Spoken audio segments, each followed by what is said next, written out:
Bargarh आमाभना block रो रुचिदानु गठन हैला बजरंग दल रो नुआ कमिटी। जिला संयोजक संजीव मेहर को नेतृत्व ने इ कमिटी गठन हेथिबार जना पड़िछे।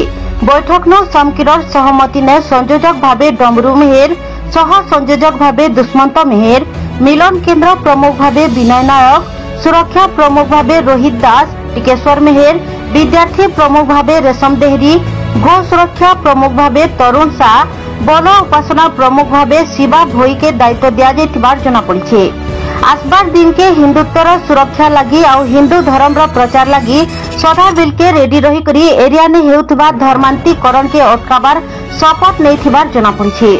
बैठक में बरगढ़ बजरंग दल रो नगर संयोजक सुखदेव मल्लिक, ऋतिक शतपथी, दीपक जगदला और रुचिदा एरिया नु गुर्दुटे पिला संगे रहिथिले।